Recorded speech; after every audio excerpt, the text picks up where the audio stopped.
Hello and welcome to a very special edition of the 616. As you can tell by you'll only see me on the screen. Corey is at a book signing for at his comic book shop, so he's helping out with that. So and I'm like, yeah, we haven't done a 616 in almost a month now, so we need to fix that. Before we get into the meat of the show. A little bit of programming notes. We're gonna change the format a little bit, and it should make the content shorter instead of doing hour and a half, 2 hour long shows. This should be, we're aiming for maybe half hour, 45 minutes, hour tops. And so we've actually done a play on this with our name, the 616. With it being 6 minutes for news, so 6 minutes for news, one special, and then 6 reviews. And you will see that today with the 6 reviews that I have picked out all myself. And these are going to be, both me and Corey coming together and saying, okay, we're going to talk about these 6 comic books. And so a little bit of, so that's really it. The one that's a special is that I saw yesterday that has got me really excited is the news that the Guardians of the Galaxy and the comic book world will be changing into a new title called Guardians of Nowhere, written by Brian Michael Bendis. And the premise for this book just sounds really awesome. There's a lot of great books coming out that is getting you ready for the Secret Wars, for Battle World, and what all that will entail, and just sheer it got me excited. I think more so than probably I would have been if I was heavily into comics pre New 52 and then New 52. And so it's one of those things like, yes, we need to be checking these out. There's some other ones that come out. There's the new Howard the Duck book is going to be a part of that. There's a retelling, basically setting the Marvel universe in 1872, called 1872 by Jerry Duggan, which looks really good. And there's plenty more. Go on Marvel.com and at their Secret Wars section and just check it out. And they've got an interactive map that shows you all the different things. And so it's good. But now onto the reviews. And this will be a short episode, so I apologize for that if you like our long ranty talks. The first one is, it came out this week, and that is, a lot of these came out this week, but it is Spider-Woman #5. And this is the issue where we get a new artist, and then we also get her new outfit, her street clothes, because she wants to be street level crime fighter outfit, which looks really cool. I mean, we showed her stuff before, along with the first 5 pages, I want to say, of the book, when it first made news about her new look for issue 5, which is needed. I mean, she's worn basically the same costume for what, 30 years now, since she's been in existence. And gosh, there was a line in Guardians Team Up #1 where she's in her old outfit and she's like, yeah, so I would be upset, I'd be a little peeved or whatever too if I had basically an arrow pointing down to my sort of thing. Yeah, it's much needed costume change, and an attitude change even for her, for Jessica Drew, sorry. Too many Jessicas in the Marvel Universe. Where she's basically, she's like, I'm done with being an Avenger, with being, solving cosmic level problems. I want to go from ground up, start with street level, and then once that's all done, then work my way up higher and higher. And this is it's really interesting to see this. They even get self-referential in here, because there's a line that I loved where she was shame Googling herself with Spider-Woman butt. That being a throwaway, a nod to the variant cover that was so created just a bunch of controversy and all that.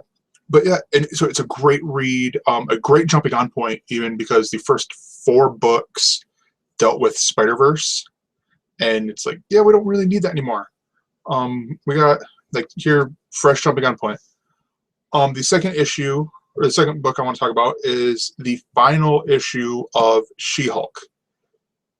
This wrapped up the giant overarching story of the Blue File really well. Basically, it's where I would believe it would have been two trades, would have been like you would have been done with the Blue File, and then we could move on to the next one. And the twists and turns that you would see with a typical, with you know, like a typical drama sort of thing is how it goes along. But my favorite part was at the end when they're cleaning up, and in comes Howard the Duck, and it's just like, wait, they're nodding to the new Howard the Duck, but holy crap, this is gonna be awesome, because you know, maybe we'll get She-Hulk in her legal practices with Howard the Duck, and but it's just really cool because he's her neighbor now in her building. And it was, I found it just a little moment that made me chuckle. And then the next book I want to talk about is a new one from Jeff Lemire and Dustin Nguyen, or Wen. I don't know how exactly I pronounce his last name, but that it is Descenders #1. This one is from Image, where all the other books I'm going to talk about are from Marvel, and I apologize for that. DC is putting out great books. It's just I'm saving the Mastermen Multiversity book to talk with Corey instead of, you know, just me talking about it here and all that. And so it's like I'm picking them. So I picked a lot of the Marvel stuff, and I apologize. I have read a lot of the DC stuff, you know, the typical reads, but it's just I'm going to talk about some of these books. But Descender #1 it's an interesting story. The art is beautiful. I'm going to say that right off the bat. The art is super beautiful. And the layman's pitch for this is it's part 2001: Space Odyssey in a way, where you have one person out, or Moon, where you have just one person out in an area. Doesn't know how he got there and all this stuff. And he's a little kid. He's like, I think 11 years old or something like that. And it's funny because in the beginning, when you see him, he has a robot dog, and it's going fra fra fra. I'm like, okay, it's broken. It'll say, you know, computer stuff, or it'll actually talk. It's like, oh, your thing's in backwards. Turns around and it's ARF. I'm like, ha, clever. I don't know why I didn't think of that. And then on the other side of this, because it's telling 2 stories that will meet together here at the second or maybe third, you know, in an issue down the line here, and you have this planet it's set in the future, and they've just wiped out all artificial intelligence, because there was this threat of an uprising or something like that. And when the dog comes online, that was where we're probably going to get our conflict, is because obviously it's his pet, but everyone got so paranoid that the robots will take over, that they've killed because that's one of them Gregor's like, can you kill a robot? But whatever. They wiped out all the robots, all the artificial intelligence in there. And it's just such a fascinating story, and Jeff Lemire does great work. That's basically how I can say it. Another book that I want to talk about is Secret Avengers, the latest issue of Secret Avengers. And it's for a couple of reasons. #1, Alice Scott, the writer, Alice Scott, I speak fast sometimes, is phenomenally hilarious with his writing. There's a line where we're reading and he gets one page, and you turn it, and now for something completely different. I'm like, holy crap! Just Monty Python reference in the book, and I don't think it's the first one that he's done. And and we go from, what was it? Oh yeah, in his book in Secret Avengers, where he introduces the characters, like, here's Phil Coulson, once again a Secret Avenger, or MODOK and all these other things. For Nick Fury was cured by the Fury thing, but why does he still have the eye patch? And it was just like moments like that where it's so straight, and you're like, you could read it, it's so straight, but I was there reading it, I bust up laughing reading it. And but the story is so great. I feel like it's wrapping up very soon to tie in with Battle World as a new title or something. But yeah, it's so brilliant. I love what Alex Scott does with his writing. He's a great writer to write Deadpool even. And Jerry Duggan and Brian Posehn have done a great job, but I could easily see him doing a Deadpool book and it being just as funny, because he did in a way for a couple issues with Secret Avengers. So the next book is Silk #1.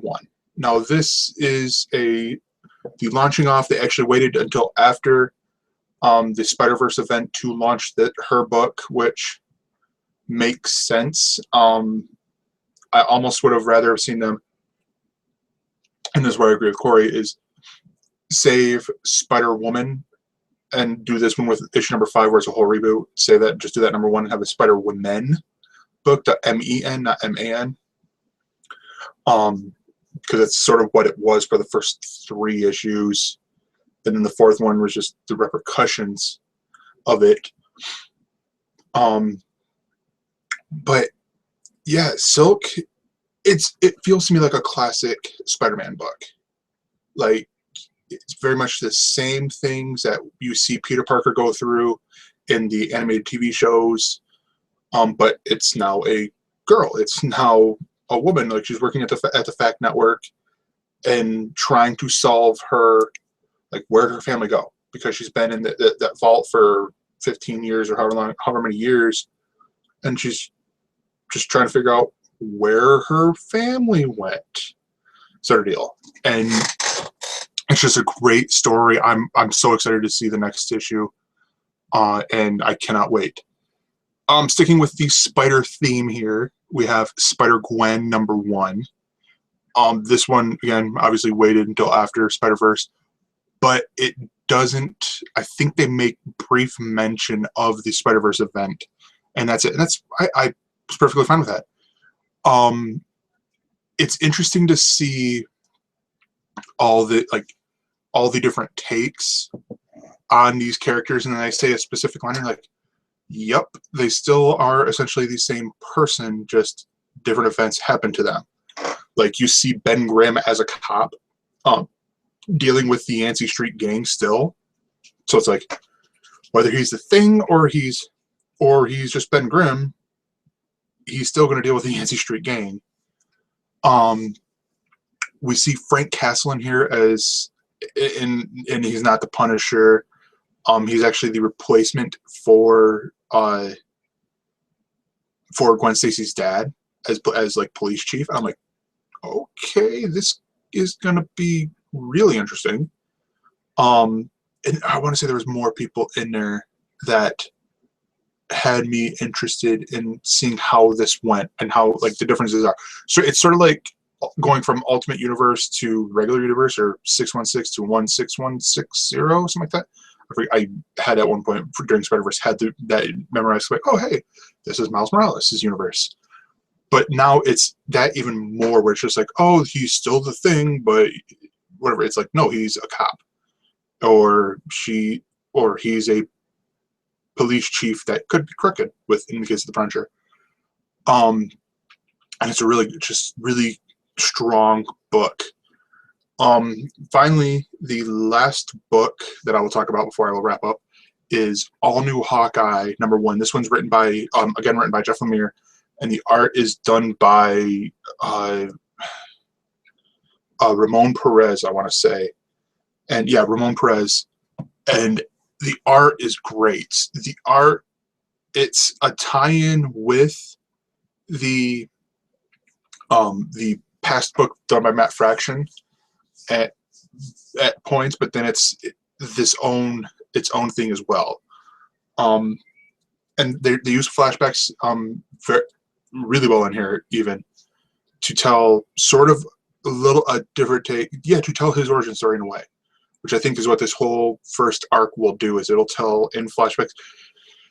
I'm saying this and I'm realizing it sounds an awful lot like Arrow on the CW, but it's different because this would work better as a TV show in concept.